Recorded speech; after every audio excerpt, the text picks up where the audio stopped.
Hi guys, it's Lydia. Today my goal is to inspire and motivate you to fight your eating disorder.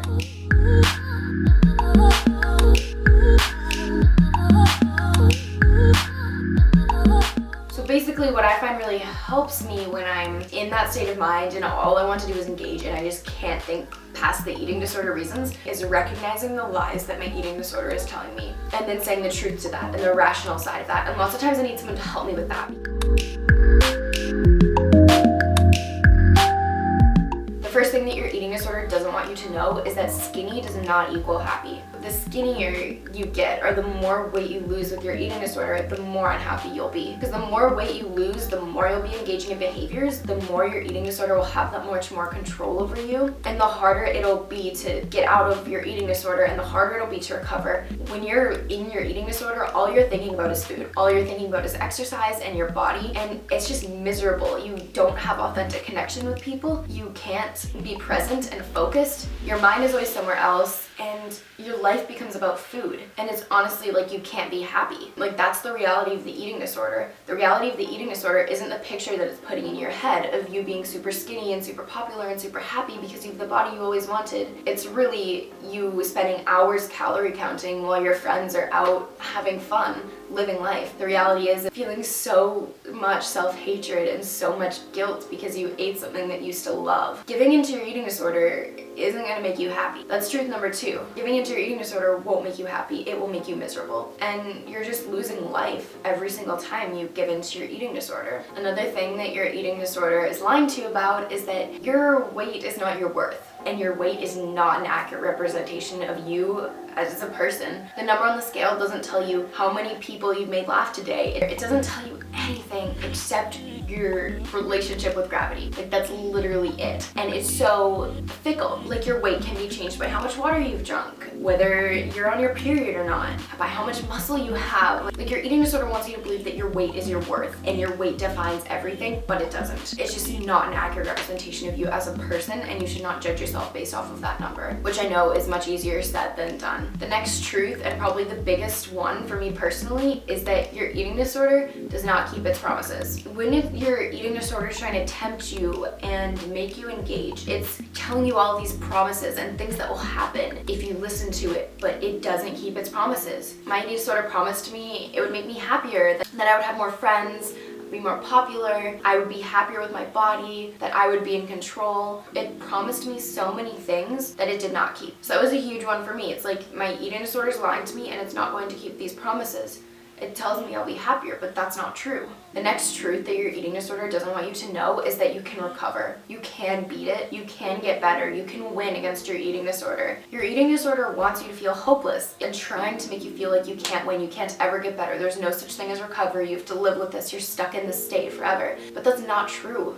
Countless people have recovered from eating disorders, and it is 100% possible, and you can fully recover. So don't let your eating disorder take the belief that you can recover away from you, because you can. The next truth is that you don't need your eating disorder. This is also a big one for me, and one like I obviously still have a lot of trouble with, because I feel like I need to have my eating disorder to have me value, and that my eating disorder gives me value, which I know is super twisted and not true, but that's just like what's been ingrained in me and what I started believing. So the truth of that is that no, I don't need my eating disorder. It does nothing but bring me down, and I would be better off without it. The next truth that your eating disorder doesn't want you to know is that your size does not determine how sick you are. There's the stereotypical anorexia mold of being severely underweight and unhealthy, but people can be extremely, extremely sick at any size, and people seem to forget that and judge themselves very harshly and don't let themselves go to treatment and things like that because they're too fat to have an eating disorder, which isn't true. Because I know you guys have heard this, but they come in all shapes, all sizes, and your size does not define how sick you are, and it's okay to get help even if you don't fit that mold that your eating disorder wants you to. The next truth that your eating disorder doesn't want you to know and that it hides from you is that your eating disorder will always drag you down. For me, it promised me so many accomplishments, that I'd be able to do great things, that I would get so far if I had its help, but that's not true. It took so much from me,